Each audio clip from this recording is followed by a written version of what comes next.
Thank you, everybody, for joining us today at what we're calling the ENGIE Energy Revolution.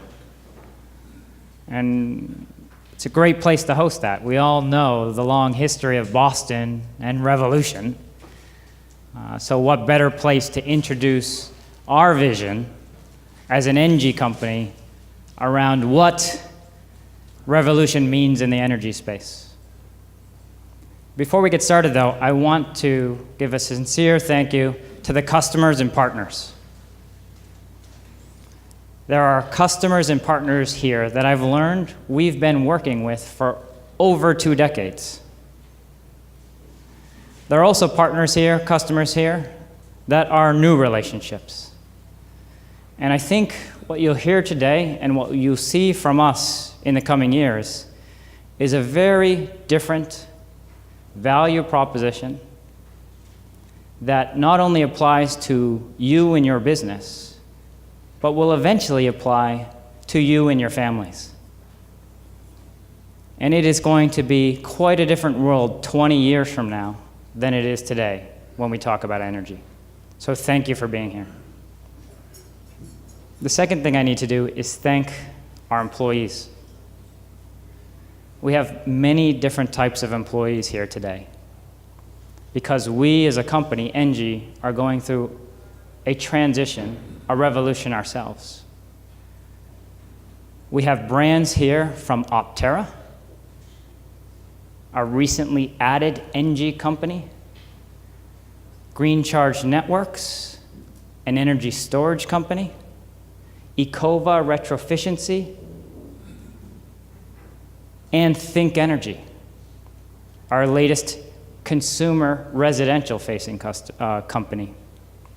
So welcome to those employees, welcome to the family, and we'll be discussing today how you as customers and partners can benefit from this transition, this revolution that ENGIE is going through, and the new brands that add to that value. I also want to thank the employees that are from the original DNA of ENGIE in North America. They have been the core around our vision of how to adapt to and enhance the energy future. That's ENGIE Resources, that's ENGIE Generation, and our gas business, all long-lived partners in the New England area. So thank you to those employees.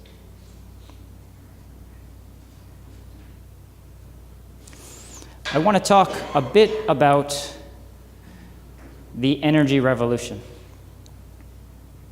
And when I say the energy revolution, it sounds like a very strong term. But it's important to know that there are revolutions that are natural revolutions. They're things that society should go through, and they shouldn't be painful. They should be beneficial. And we as a company, now called ENGIE, are recognizing that. Our name change, for those that are familiar with the GDF Suez brand, our name change is because of recognition of that natural revolution.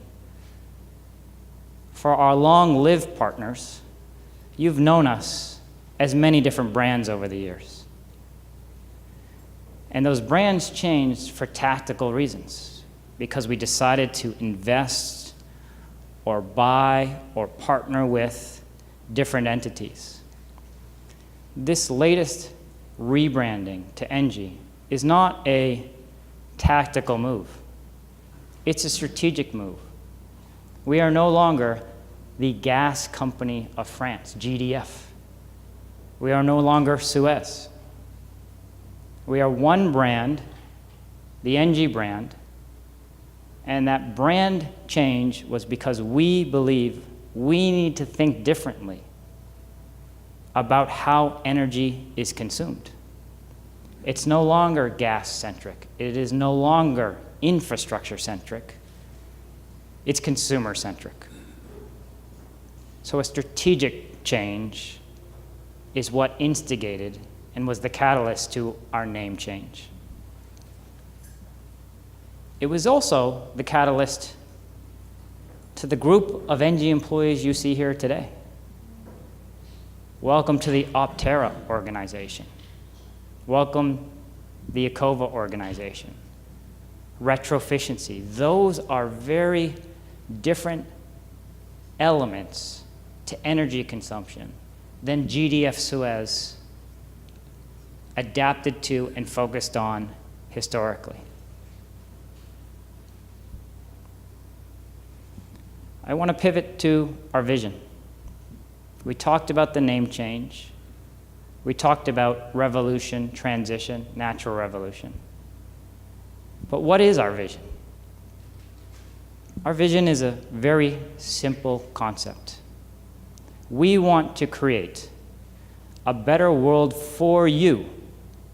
You, our customers, our partners, our employees, through innovative energy solutions. A better world for you through innovative energy solutions. How is that different? We were an infrastructure company. How did we create, historically, a better world for you? We did that by building infrastructure. We felt that society needed an essential thing in life, and it was energy.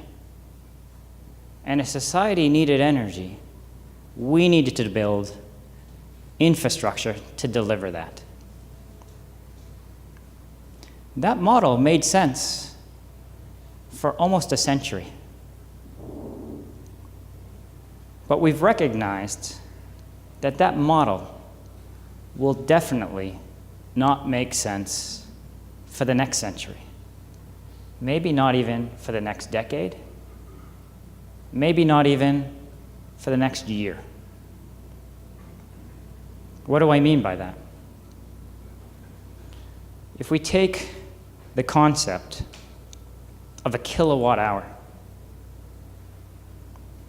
most people, me inclusive, have a very difficult time understanding what a kilowatt hour is. We can't touch it. You could. It'd be very dangerous. But we can't touch it. We can't see it. It's an elusive topic. But we've asked society to consume it. Buy this very elusive thing to run your business, to power your home, to live your daily life. So while we've asked society to consume this elusive product, on the other side of the equation, we had companies like GDF Suez saying, we can deliver it for you. We can build power lines, pipelines, power plants to deliver this product that you know you need, but don't necessarily understand. And as you need it, we will deliver it. What's the problem with that? Let's take an analogy. I presume most people here are from the Boston area. You have the Massachusetts Turnpike, Mass Pike, Highway 90. And that's something you feel when you're on the highway. You feel in the morning rush hour that traffic, and you see on the westbound lane emptiness. And you know something is coming that will help you someday utilize that empty lane while you sit there in frustration. It's around the corner. You know you, as society, paid for that lane of highway, but can't use it, but it's coming. Where am I going with this? Where I'm going with this is a very similar concept, but even more prolifically perverse, exists in our energy grid. Imagine that we as society, again, back to Highway 90, could expand those lanes in infinitum to always guarantee 60 miles per hour into the city. We know as society we could do that. We could build more lanes. But we know as society that's not the right thing to do, because as you build those lanes, there's always the eastbound or westbound that never get used. And at some point we would say, something's wrong here. So we don't build Highway 90 to always achieve 60 miles an hour. But you've done that, we've done that with the energy grid. The energy grid always works at 60 hertz. Now, I don't want to explain what hertz are, just like I don't want to explain a kilowatt hour. But the analogy is 60 miles an hour. You never experience in your day-to-day life anything less than 60 hertz. Why? Because you don't understand the kilowatt hour, and we historically were incentivized to build as many lanes of highway as we could possibly build so that you never slow down. And at night, the westbound lane is wide open. That is what we as society in the energy industry need to pursue. Energy efficiency, which several of my fellow panelists will talk about today, is the tip of the iceberg.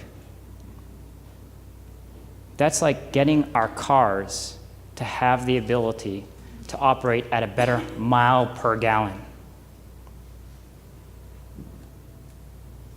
But we know, no matter how efficient that car is, it's still going to sit in a congested eastbound lane every morning. And if we all have the goal to make society better, to make our environment better, there's a layer beyond energy efficiency that we have to tackle. And how do we tackle that? We tackle that in a very different way than we did historically. We tackle it by cooperating with consumption, with the consumer. And that's ENGIE's future brand. It's not a gas company. It's not a power company. 12 months ago, we prided ourselves in saying we own 120 gigawatt hours of power plants globally. We prided ourselves that we could build more power plants for you, more gas pipelines. If we keep that mentality up, to what end? Our new vision is customer-focused. Can we cooperate with you on how flexible you are and take the infrastructure we collectively as society have already built and use it better? Help you consume energy better. Create a better world for you through innovative energy solutions. So that's the name change.